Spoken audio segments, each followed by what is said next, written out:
Welcome everyone to this session on global civilian intervention to colonial occupation to talk about the future of unarmed civilian protection in Palestine and Western Sahara, two locations out of many in the world today that are experiencing deep crisis and campaigns of ethnic cleansing.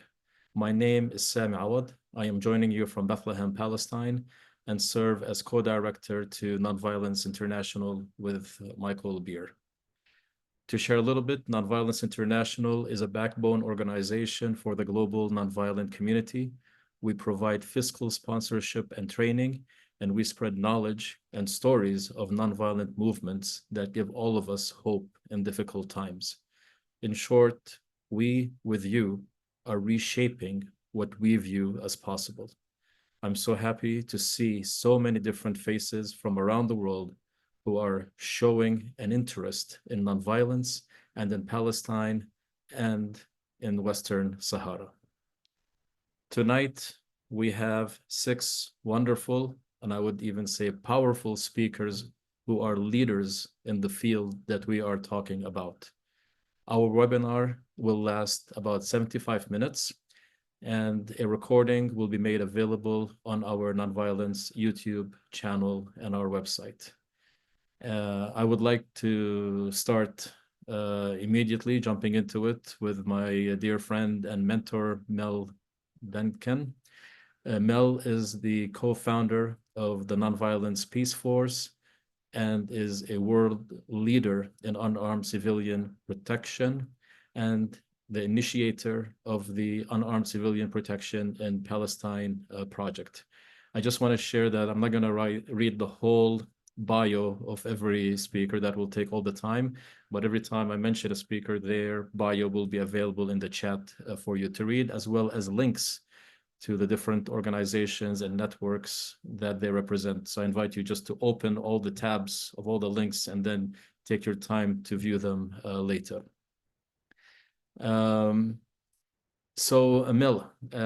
we are talking about unarmed civilian protection. I would like to ask you just to give us a general overview of what UCP, unarmed civilian protection, is, and why is it important to engage in UCP in difficult times and in difficult places? Well, thank you, Sami, and thank you, everyone. I see so many friends who are here today and so many people who have already in many different circumstances taken part in unarmed civilian protection. I think it's especially significant, if not prophetic, that we're meeting today when in the last 24 hours, some very significant things have taken place with the United Nations Security Council voting down the resolution for a ceasefire. It lost 14-1, meaning 14 votes in favor, and the United States vetoing the resolution for a ceasefire. Then a little later, the Senate voted down the efforts to stop offensive weapons from flowing from the United States to Israel. And then just a few hours ago, the International Criminal Court issuing arrest warrants for Mr. Netanyahu and Mr. Gallant. So indeed, I think that we are at a point, as you said, Sami, of continuing to reshape what is possible. Unarmed civilian protection simply means well-trained, disciplined civilians working together with other civilians to provide protection to them while they are under threat because of violent conflict. Key elements in this are nonviolence and what we refer to as the primacy of local actors, working together with the people who are directly affected, and they are calling the shots in terms of what is needed and how it is done. There are now at least 60 organizations in the world who are providing unarmed civilian protection in at least 30 areas of conflict. And that's, I say, it's the number that we know of, because there's more of that, more than that. These organizations, some of them are large, like Peace Brigades International and Nonviolent Peace Force. And some of them are community-based, like Mama Bear in Winnipeg, Canada, that are Indigenous women protecting Indigenous women who come into the city. But these practices are being shown to work and proven both quantitatively and qualitatively in many areas of violent conflict, including in Palestine, where I see Daniel and others who have been working on providing UCP in the West Bank, and the assessment team for UCP in Palestine identified that there's at least 22 organizations that are doing some form of UCP in Palestine right now. Can you share a little bit more about UCP in Palestine as this initiative that you have started and launched, and where is it now? How are things moving in it? The UCP in Palestine project did an assessment, a team of 2 internationals and 2 people from Palestine, including Sammy, who in July looked at what was needed and how it might be applied in the West Bank, including East Jerusalem. They also interviewed people in Gaza looking at what were the possibilities there. And they came up with 2 specific recommendations. First of all, to deploy a mission of at least 100 highly skilled, experienced, unarmed civilian personnel on the ground to the West Bank. And when the situation allows, to extend that mission into the Gaza Strip. Now, that relates to, there are now hundreds and hundreds of people with experience who have worked in violent conflict. Some people like Shores, who are on this call, are among us, who have dealt with violent actors, whether they be governments or non-government actors, who have worked with communities in the face of violence. And people are out there, and they are expressing an interest to do this work and to come on a longer term basis. We're looking for people to work for at least a year, because one of the things that we found in unarmed civilian protection is it works most effectively based upon longer term relationships. One of the ways that we are able to protect is based upon relationships. So that's the first goal. And we're working on that in a variety of ways, both at the UN to try to get their support in entry into Palestine, and also pushing the US government to put pressure on Israel to allow us to enter. We are also looking at other more creative ways to be able to get into the country that would rely upon let's say, creative nonviolence. The second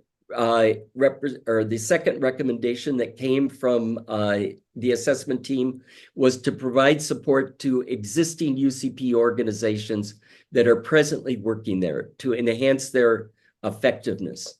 And the requests that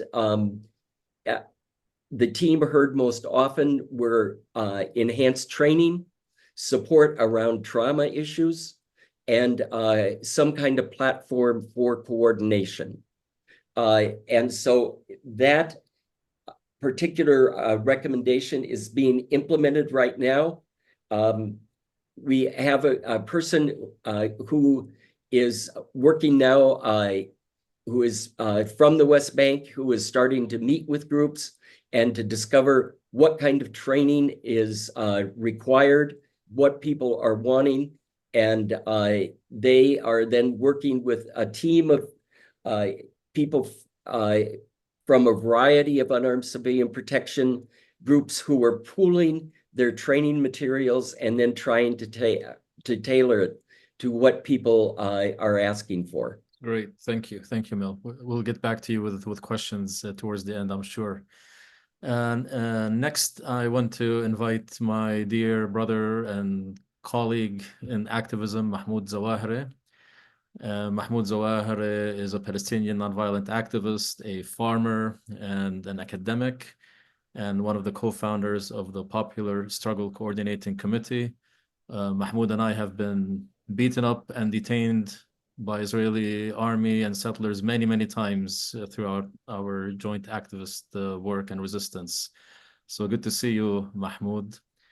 And Mahmoud, I would like to invite you to talk about the current situation in the West Bank. It's a continuously changing, volatile situation. But what is the situation today in the West Bank, especially in Area C, where you live and where you come from? Thank you very much, Sami. Thank you all for attending and for organizing this amazing venue for us to come together and share ideas about further steps, as Mel was saying. Uh, Actually, one of the most, let's say, dramatic thing is how things are changing in Palestine and how it has been changed since Trump was in power in previously and now. If we take this as a period, how things changed in Palestine, we will see dramatic change in relation to the safety and security of the Palestinian civilians living in the West Bank, at least where I am living, apart from what is happening in Gaza and now in Lebanon. But to summarize it in area C, if we go from the beginning of 2023, when the new Israeli government came in power, and after October 7th, these are dramatic changes that impacting the safety and the existence of the Palestinians living mainly in Area C, and it has created a new West Bank. The new West Bank that impact each individual Palestinian, in the ones who are living on the front line facing the settler soldiers who turned soldiers after October 7, with full impunity and zero accountability of all the crimes that they are conducting against the Palestinians, which we noticed how the violations of the rights of the Palestinians have increased exponentially after October 7th. And we noticed that many Palestinians have been killed by settlers, not only by the army. And we see how the settlers become with the uniform and with the guns.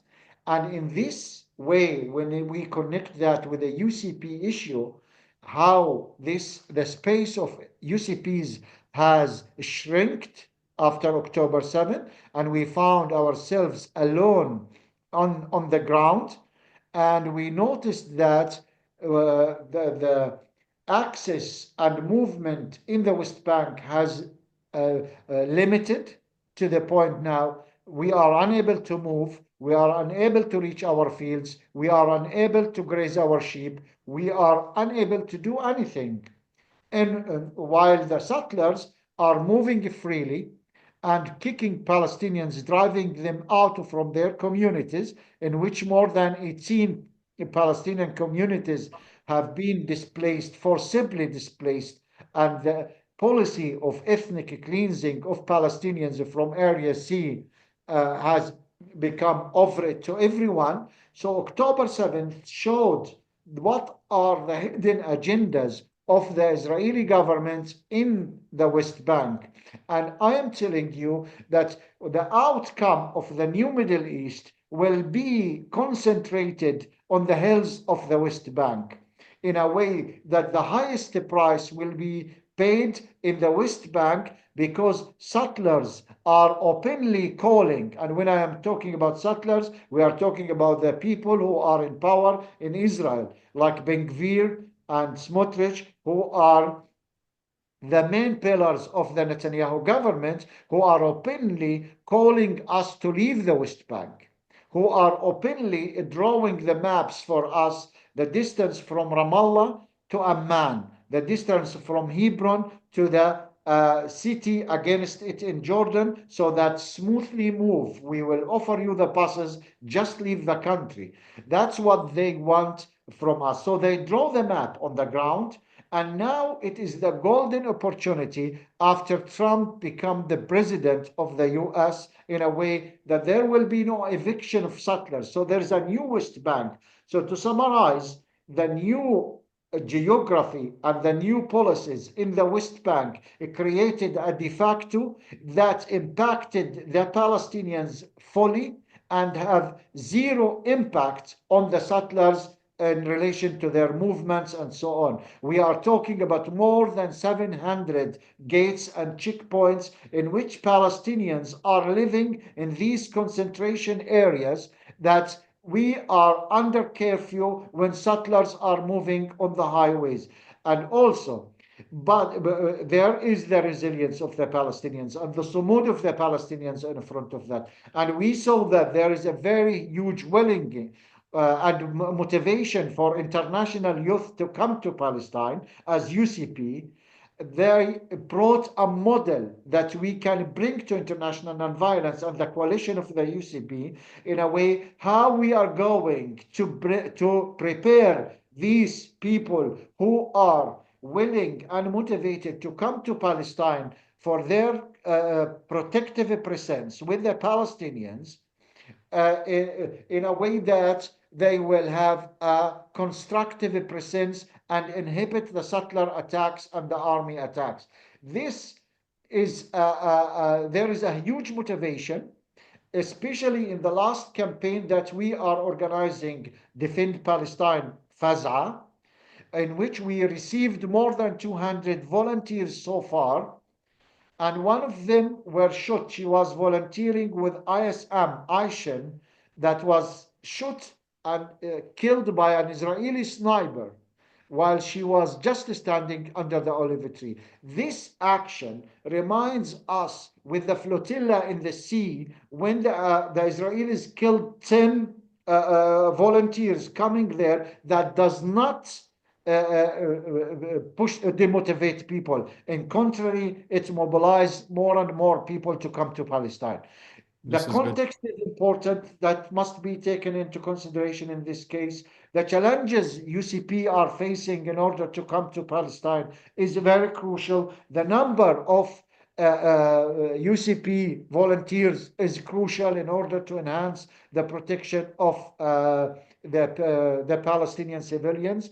And also here, one important thing is about how we are going to build a new model, in a way that the context of Palestine, it's as you were saying, Mel, that you are pushing Israel in order through the United Nations that there will be a recognition for UCPs to come in Palestine. The model now, we know that the challenges is huge. We know that the people are deported now because of their involvement with the UCP issues in Palestine. But at the same time, what the model we are bringing now is the grassroots UCP, is the community people, whether they are from organizations or movements or individuals, coming to participate in the UCP actions in Palestine. One important thing coming out from chatting with the volunteers who are coming, they are motivated to stay in Palestine. They are looking for a safe space in order to have the freedom of expression. They lack the freedom of expression back home in Europe, in America. The freedom of expression is in Palestine. The violence is in Palestine, but the freedom of expression is in Palestine. That there they do something. And this came to them as a result of what has happened to the youth and the student movements in the US and beyond, when they saw the state repression against the encampments, against when they tried to raise their voices against the policy of the states and against the genocide in Gaza. So from all of these, what we are going to take away, that there is hope, that we, as Sami was saying, we are together. We are coming here as nonviolent activists, as nonviolent UCPs, in order to bring a change and a protection to the civilians who are living there.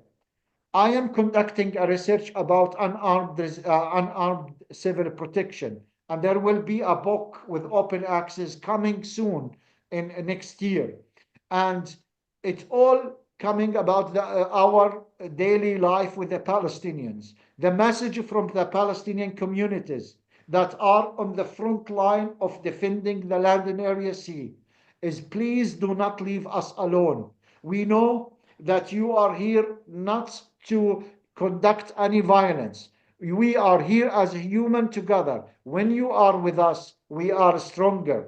And the Thank you. same message is coming from the internationals who are there. Without the support of the Palestinians, we are impactless. So let's maintain these two ways of support from the locals and from the UCPs in order to enhance the protection of the Palestinian civilians in such critical time. Thank you, Mahmoud. Thank you for this. And yeah, thank you for the energy and for the clarity that you bring the issues up. And all of what you mentioned actually leads me to Huwaida, to add more meat to what you talked about. As many of you know Huwaida Arraf, and many of you know her and many of you respect her. Huwaida Arraf is a Palestinian American activist and co-founder of the International Solidarity Movement and the Freedom Flotilla. Huwaida, I want to ask you to build on what Mahmoud was saying about the challenges and the opportunities that are facing internationals to enter Palestine, to enter Area C, to mobilize themselves. You have been working on this for decades, and if you could share just a little bit more on what are the more recent challenges that are facing internationals entering the occupied territories.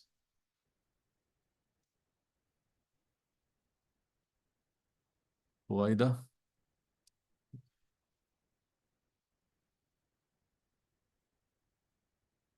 Is she here? I saw her earlier. Yeah, she's on mute. Oh, sorry, I was on mute. Sorry. I started by thanking Nonviolence International for hosting this and to everyone for being here.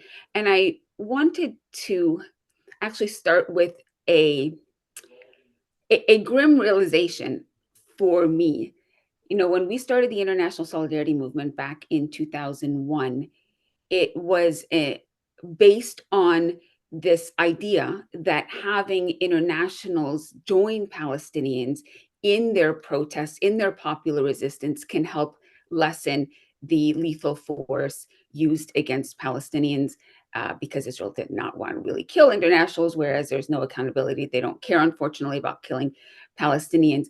And what we have seen is it has reached a level of so much impunity time after time given to Israel. And over the years, it has just kept pushing, right? It just kept pushing the boundaries of what it can do, and then finding out that it wasn't going to be held accountable. And therefore, we got to a situation where it felt perfectly comfortable carrying out a genocide, not only at the top levels, but even their individual soldiers feel untouchable. And so this idea of, and through the years, with the killing of our colleagues, Rachel Corrie and Tom Herndal, we had Aisha Noor just a couple of months ago, the killing of our colleagues on the flotilla, still no accountability for Israel. So again, that has pushed the lines and led us to where we are today. And so it's a little bit of a different consideration than we had back when we founded the International Solidarity Movement. But it's not totally gone. It's not totally eradicated. And certainly one of the pillars of the International Solidarity Movement is not only to help provide kind of accompaniment, protection, and to be able to report on what's happening, but also to provide what Mahmoud ended with. What Palestinians are calling for is this feeling of international solidarity, that they're not alone, because the occupation is just so kind of overwhelming in their control of people's everyday lives, and Palestinians basically see that the world doesn't care. Of course, I don't know if you touched on this. We had an important development this morning with the International Criminal Court issuing arrest warrants, finally, for Netanyahu and Gallant. Hopefully, this is just the beginning. But in terms of what our challenges and opportunities are, yes, over the past few weeks, we have, well, let me go back a little bit and to say for the last year, we have had a little bit of difficulty maintaining a huge presence or a large enough presence in Palestine because we don't want to commit to more areas than we can actually stay in. Because if internationals are in one area and then they leave, the Israeli military or settlers will take it out on the community. So ISM specifically, I'm speaking of ISM, made the calculation and the decision that if we're going to go to a place, we need to be able to commit to a long-term presence in that place so that we don't go somewhere else and then the military takes it out on the community for hosting us. So we have mainly been keeping a presence in Masafer Yatta, but with the launch of Feza and Defend Palestine and getting the numbers up a little bit, I think that it increases the ability to extend to different places. However, we have had a number of deportations in the past just few weeks alone. There's a pretty detailed article that came out, I think in Haaretz, about kind of Israel's war on internationals that are coming to stand in solidarity with Palestinians.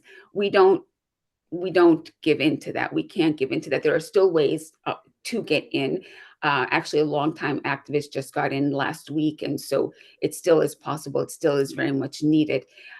When people, it's what we've always been doing. When people are denied entry or deported, they need to make it as big of a deal as possible in their home countries about it. With the U.S. specifically, we have last year, unfortunately, this visa waiver program went into effect that is supposed to be kind of reciprocal.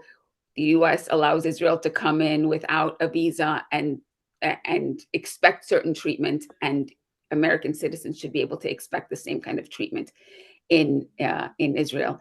And so it's important that these things are reported when people are deported, when people are attacked, when people are not let in, so that we have a record of this, so that it is taken to the administration, to the government, to challenge Israel's continuance to maintain its status in the visa waiver program. And then we do have, just to finish up that part, there are still challenges of getting in, but that shouldn't deter anyone. Those challenges have always been there. Arrests are a little bit easier now from what we can tell. It's like you don't even have to, before you're arrested for, Israel says this is a closed military zone, get out. It arrests a lot of people to break up a protest. The last few weeks, arrests have been just for accompanying farmers to their farmland. You are stopped and questioned by soldiers, then you're taken in, and you are accused of being in Israel illegally or whatever they want to throw at you. Again, important to document it here in the United States with your member of Congress.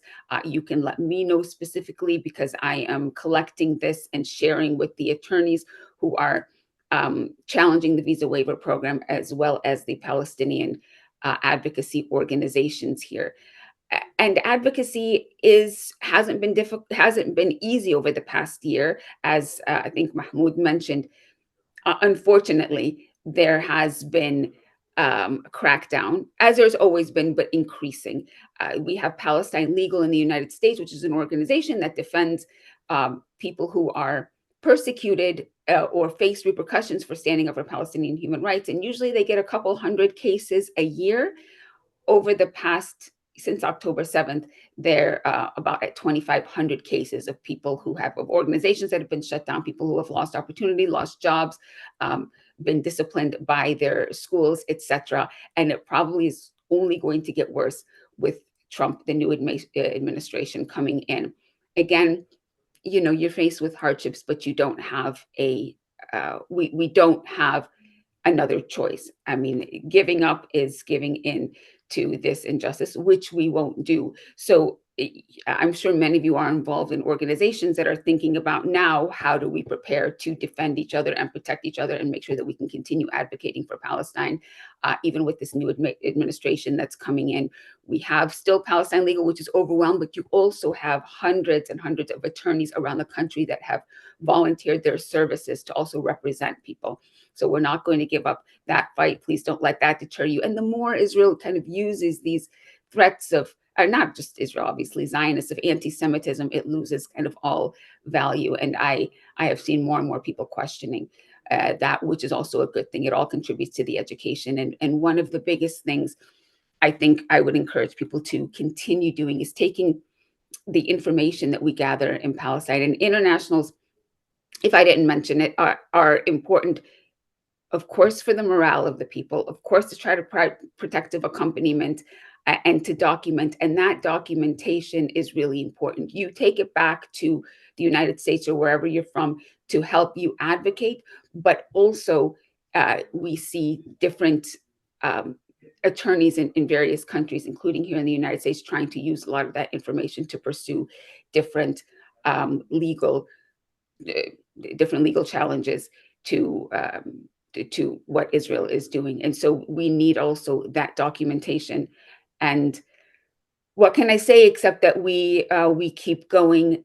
Last thing, as I know many of my friends in occupied Palestine, whether it being in the West Bank, Gaza, and even in 48, expect things to get, unfortunately, a lot worse before they get better. But what we can do here is continue to maintain our conviction that we must act. If no one else is going to do it, if we're not going to do it, keep up the boycott, divestment, sanctions efforts, because that is really going to put the pressure needed. We know that the United States is going to keep protecting Israel at every turn, but when U.S. companies start feeling the economic stress of what it's doing, as Israeli companies keep doing it, we further kind of isolate and start to really exact a cost for what is happening. So we're on the right track. It's not going to get easier, but we must keep on.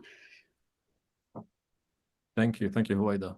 As soon as I saw that article from Haaretz on the Israeli government crackdown, immediately the quote from Gandhi, which is first they ignore you, then they ridicule you, then they fight you, and then you win. Keep in mind. So for me, it's been very clear that there has been an effect of international presence here, and it is triggering the Israeli to pull the triggers, the Israeli government, military, and settlers to respond, because that presence has been powerful. And I fully agree and second what you said, that we need this to increase more and more and more locally in the occupied territories and also internationally in the United States as well. So thank you for your words and for your comments for that. As Mel said when we first opened, UCP is an international movement of internationals entering different areas around the world. I think you mentioned there's over 30 conflict zones now where international presence is present. And as we are maybe more aware of what is happening in Palestine, for us as the global community committed to nonviolence, we need to also highlight other areas in the world where there is conflict, there is ethnic cleansing, there is violence, there is occupation, there is injustice facing the local communities there. I hope all of you, if not many of you, know and have read and have followed the situation in Western Sahara. As Nonviolence International, we have been also as much as we can involved in the work there in supporting the liberation movement in Western Sahara. And for us, we will begin to highlight more of these international nonviolent activist campaigns that are happening around the world. This is part of our mission and part of what we seek together with you as community. And so it is an honor for us to have with us today Khatari El-Bailal. Khatari, you are with us. Hello, hello, can you hear me? Yes, thank you for joining us. Khatari, he is a dedicated human rights defender from Western Sahara, and the director of the Sahrawi Center for Media and Communication in La Ayun. Khatari, thank you for joining us. It's an honor to have you with us. And I would love to hear from you to share with us about the situation in Western Sahara and what is your invitation for the global community? Yes, thank you. I just want to say that on behalf of the Sahrawi people, all the support and solidarity with the the people of Palestine, occupied Palestine. And thank you for organizing this webinar. And thank you for the opportunity to speak on behalf of the Sahrawi people and share the urgent need for international solidarity with those living under occupation in Western Sahara. Today, I want to reflect not only on the courage of individuals like Sultana Khaya, but also on the vibrant, diverse movements within Western Sahara that are driving our struggle for the women's movement, the youth movement, the environmental movement, and the human rights movement. Western Sahara remains Africa's last colony occupied by Morocco in a violation of international law and the Sahrawi people right to self-determination. In the face of this, our people resist through a peaceful but powerful means, building a grassroots movement for liberation and justice. The women's movement in Western Sahara stand at the forefront of this struggle. Sahrawi women like Sultana Khaya embody the resilience of our people, leading protests, organizing communities, and confronting oppression with unmatched courage beyond individuals. Sahrawi women collectively challenge both occupation and gender inequality, creating a powerful force for change. They demand not only freedom from occupation, but also equality and dignity in our society. Our youth movement is equally vital. Young Sahrawi are using creativity, technology, and activism to keep the world informed about life under occupation through art, social media, and nonviolent resistance. They refuse to let the occupation suppress their identity and aspiration. This generation carries the weight of our struggle while imagining a future of peace and independence. Another critical and often overlooked movement is the environmental movement. Western Sahara natural resource, its phosphate, fisheries, and winds are exploited by occupying authorities without the consent of the Sahrawi people. Activists are working to expose the exploitation, which not only denies us our rightful wealth, but also endanger the fragile ecosystem of our desert homeland.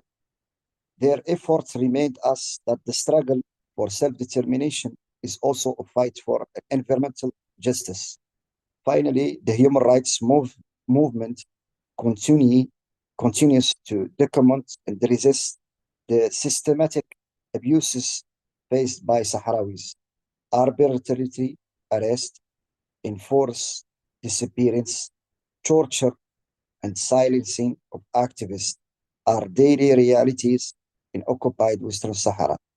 Human rights defenders work tirelessly, often the great personal risk, to ensure that those violations are not forgotten or ignored by the international community.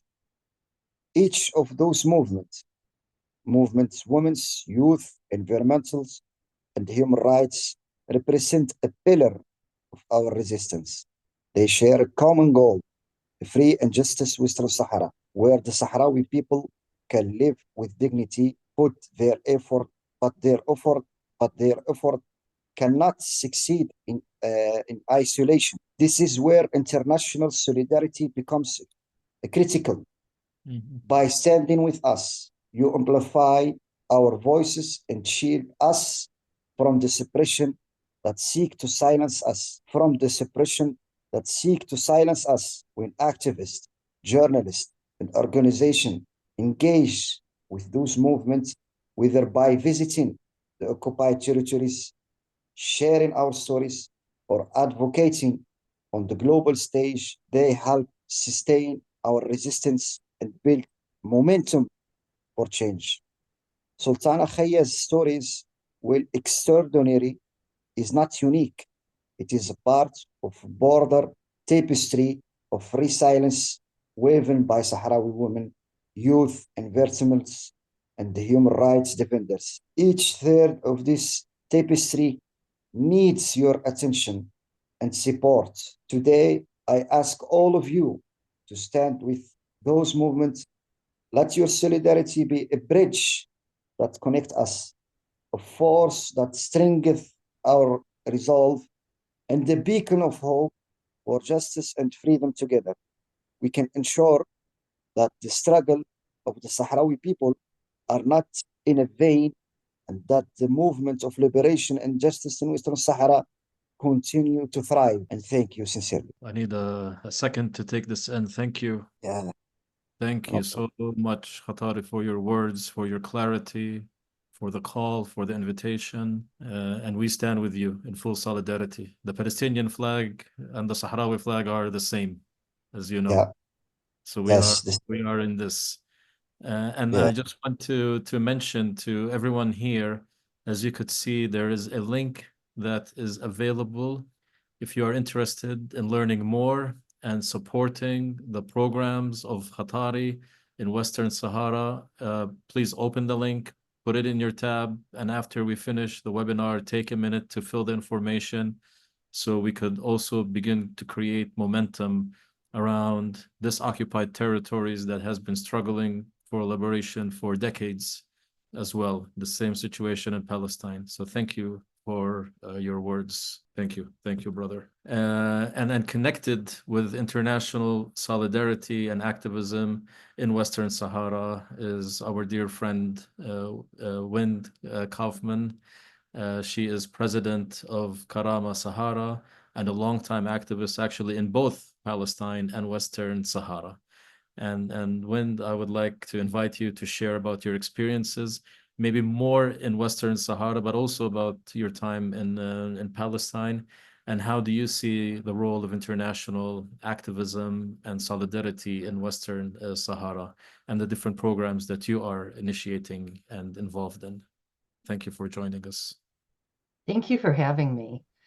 Yeah, it's hard to know where to start, but I love Michael Beer the other day told me that I might be the only person on the globe who's been deported from both Palestine and Western Sahara. I started my solidarity work in Palestine in 2001. I think I was on one of the very first ISM trips, and that's where I met Huwaida.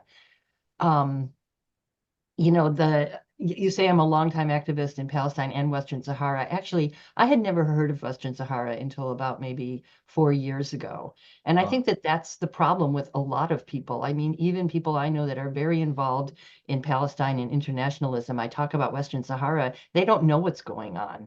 Khatari mentioned it is the last colony in Africa, and I would say probably one of the least known conflict zones, you know, what people know about it. But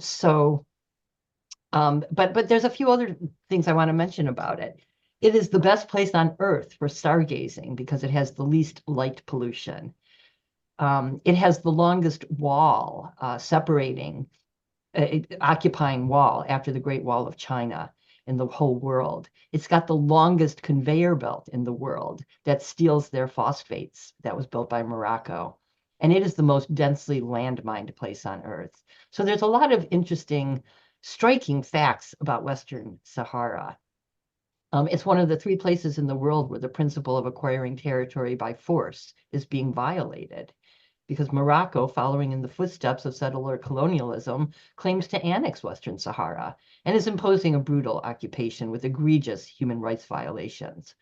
So it's, in some ways, it's very similar to Palestine. It's a settler colonialist project with egregious human rights abuses, which is really there just to claim land and resources, much like Putin's invasion and claims to annex territory in Ukraine, which so much of the world, at least the Western world, is aware of and condemns. So I want to talk about visiting Western Sahara because I tried, sorry, I'm all over the place, but I was first introduced to Western Sahara by my friend Lauren Peters, who's in my affinity group, who also spent a lot of time in Palestine as UCP, Protective Presence. But he introduced me to Michael Beer, who at the time was convening a project to break the siege of Sultana Khaya's home. She and her sister and her mother were being basically incarcerated in their own home. They couldn't leave. The soldiers, the Moroccan agents would periodically come in and rape them and abuse them and even inject them with unknown injections. So I got involved in that project to break that siege, and a small group of us actually succeeded. There were 4 UCPs that got into her home and were able to open the space in a way that had not been previously. So it was an amazing project. And I was going to be one of the UCP people to relieve the first round, and I did not make it because Moroccan agents, basically, there were 3 of us that were going in, and they accosted us at the airport. They actually physically and sexually abused us a little bit and forced us on a plane and deported us. So I really want to go back. And so I, with Michael and a few others, have started a project called Just Visit Western Sahara. And I love the word just. There's a double entendre there. So we are starting, we have a website. It's in process. I'm a little hesitant to send you to it right now, but it's called justvisitwesternsahara.com. And it's going to encourage ethical tourism, tourism that is there for, to gain experience of a part of the world that not many people visit, but there's so much to draw you in. I mentioned the stargazing, there's oases, there's so much to do there, and to meet the amazing, resilient people. And so many of those leaders are women, like Sultana Khaya. When you go, of course, you would want to make sure that you interact mostly with Sahrawi businesses, not Moroccan, and stay tuned. We will be getting the website up with a lot of helpful information, and I'm hoping to go there myself. I hope many people will take advantage of this because it really is a beautiful place with beautiful people. Sammy, you're muted.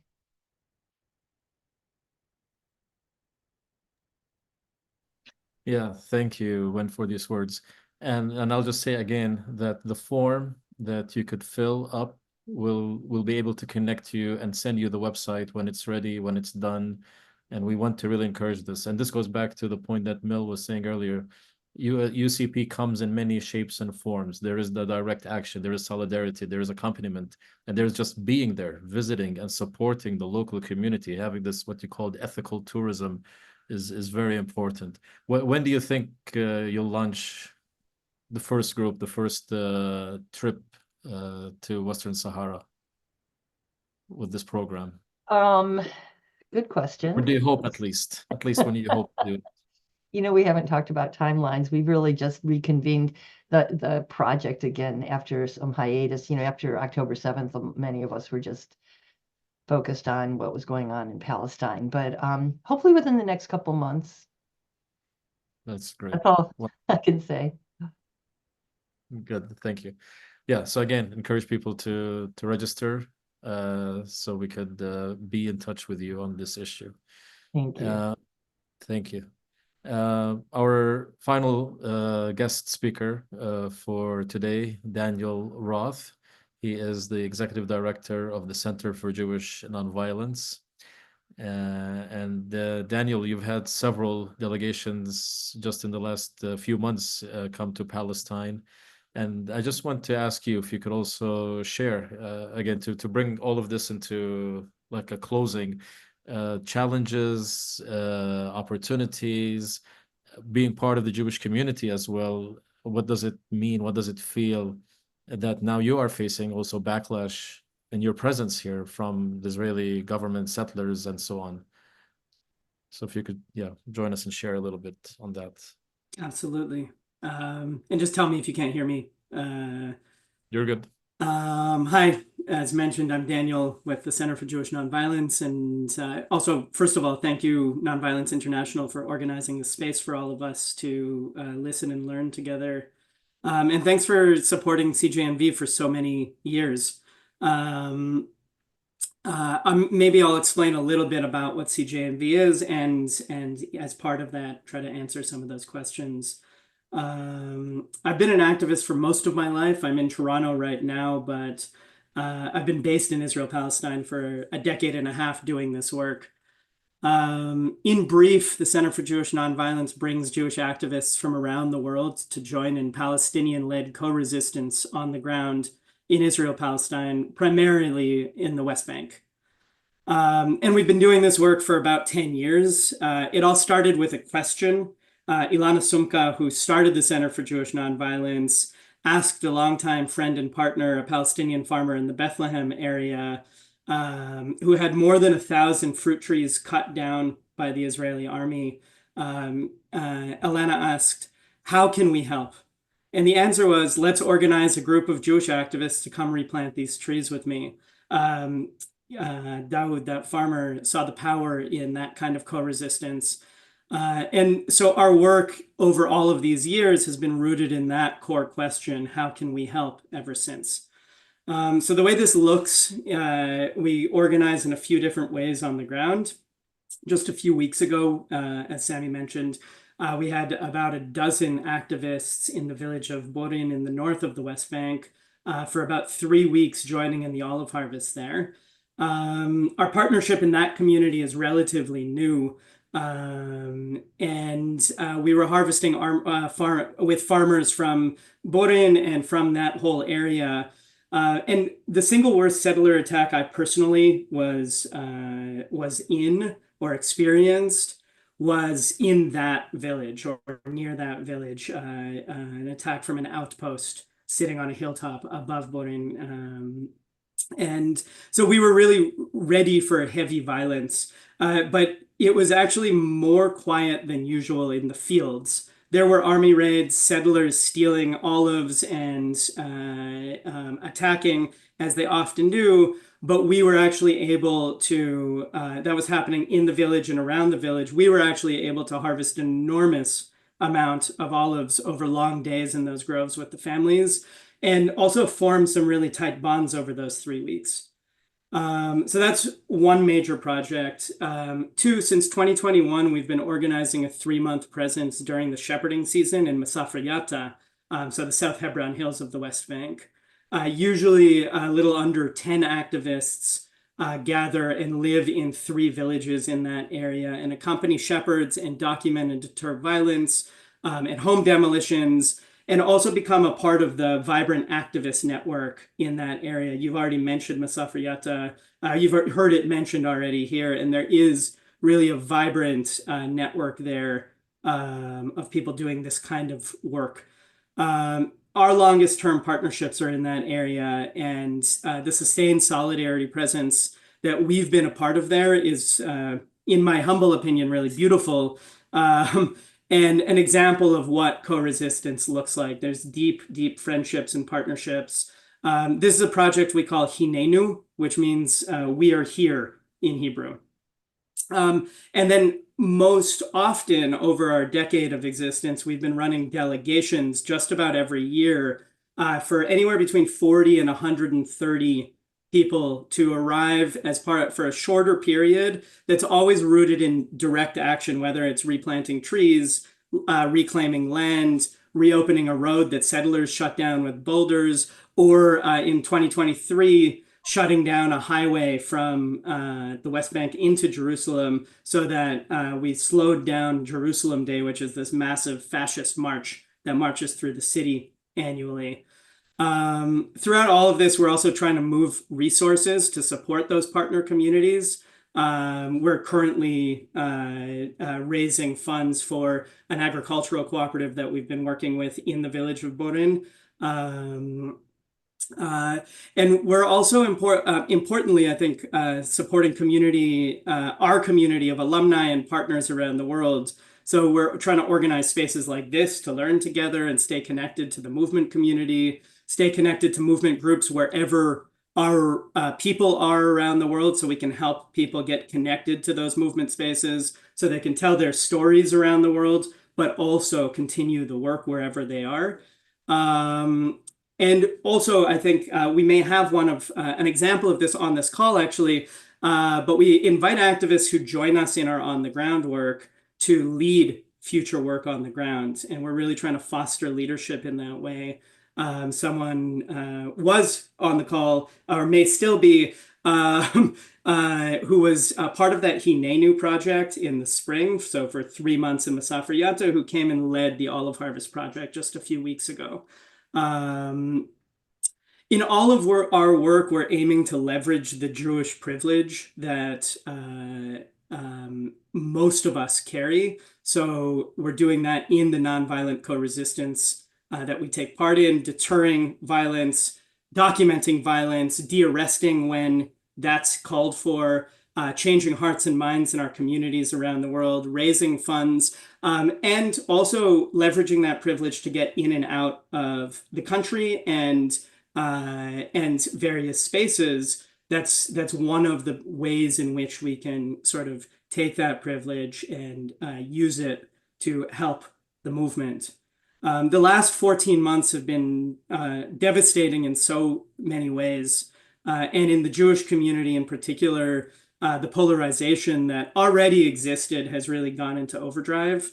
We've seen a major influx in applications to join our project, I think because of that. So like double and sometimes triple the number of applications. But I think importantly, that hasn't necessarily translated into massively different numbers on the ground in our work. And that's mainly because of the risk of doing this on the ground work. And we do a lot of work to really communicate what those risks are: arrest or deportation or injury or even death. And we want to make sure that that's really clear for people coming into this work, because I think it's actually a good thing that people reflect even after applying for this kind of project and opt for other directions when they decide that that's what's right for them. There are, as I think we all know, a multitude of ways for all of us to be in this movement. And if the work we're doing on the ground isn't the specific right thing for a particular person in a particular moment, that's okay and good. We see our work as CJNV is connected to a larger movement tapestry. And we see that as an important part of sort of our organizing principles. And we're aiming really to be helpful in bringing people into that larger movement through all of these actions that I just described. And I think importantly, keeping all of us here for the long haul so that we can win the just future that we're organizing for.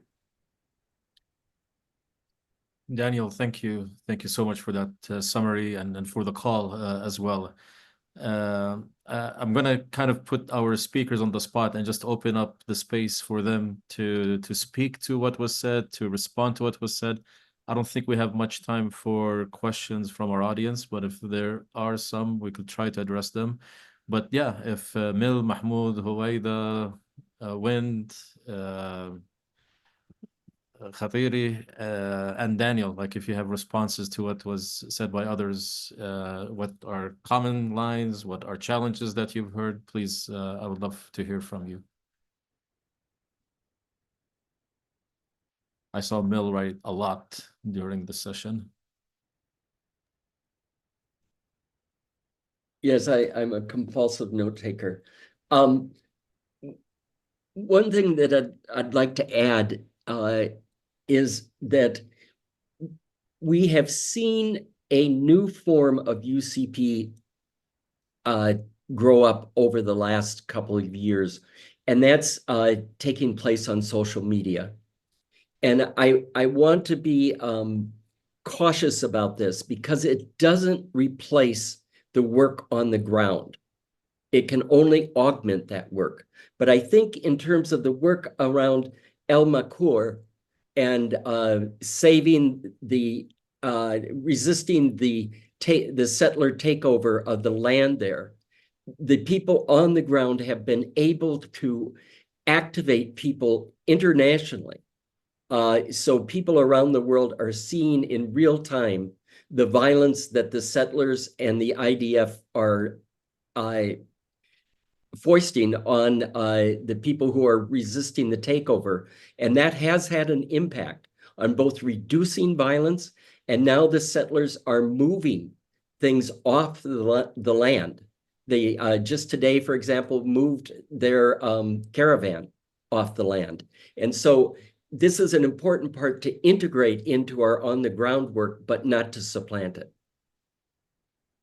Thank you. Thank you for that. Mahmoud, I see your mic opened. Yeah, I just want to add on this, is in a way, with all what is happening, how we are going to grasp all our efforts to see a change that people can measure on the ground.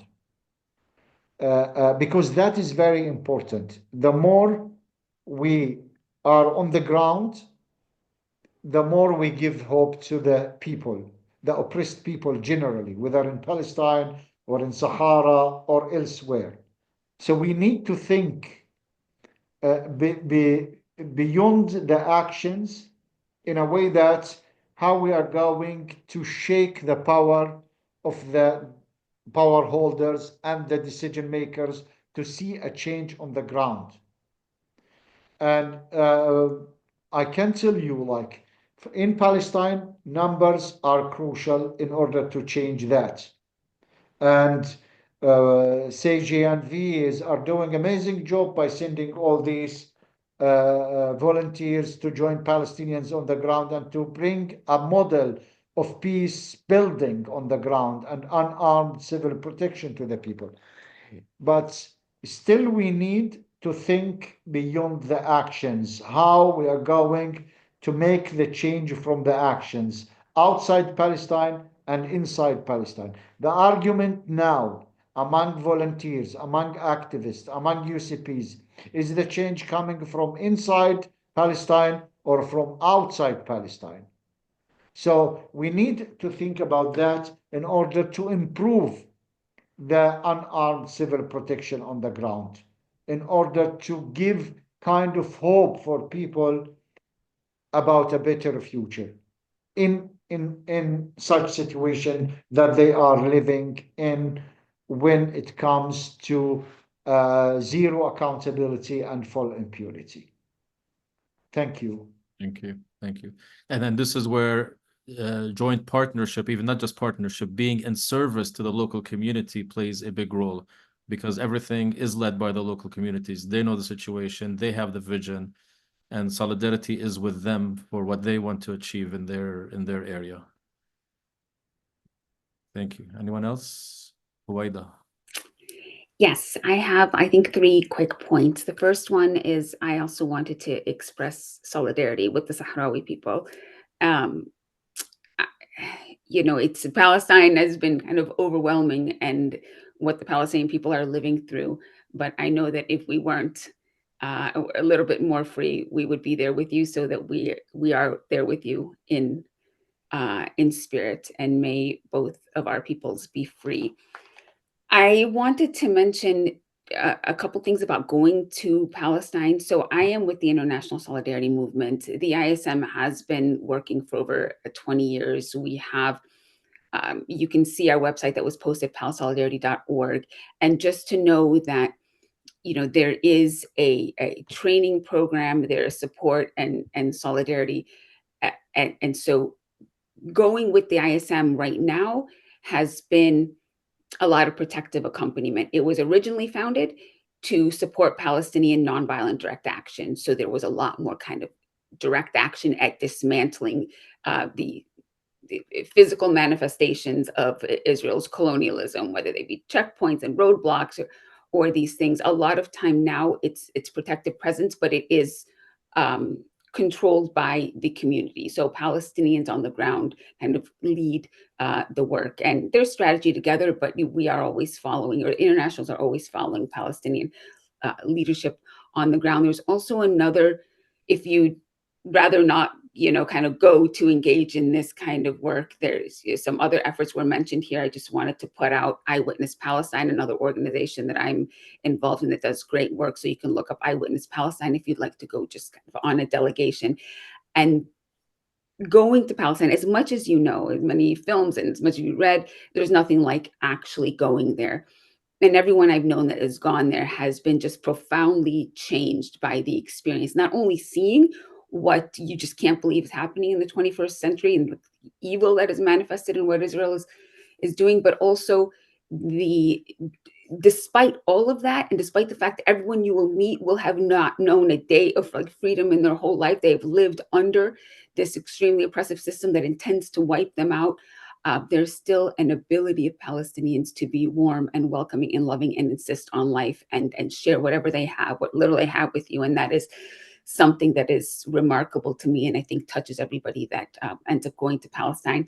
Last thing is, you know, we talked a lot about just the practicalities of going there, protective presence, but when you go back to your home and you're advocating, of course, a lot is important to relay what you see, what you've seen and experienced. But in the broader context, I just want to warn against falling into this kind of two-state trap, because that's what we constantly hear, and that we have been for decades, that Palestinians have to negotiate for their freedom. They have to negotiate for their rights. And the United States and many countries always say that that is, you know, we don't want to do this because it's going to hurt the peace process.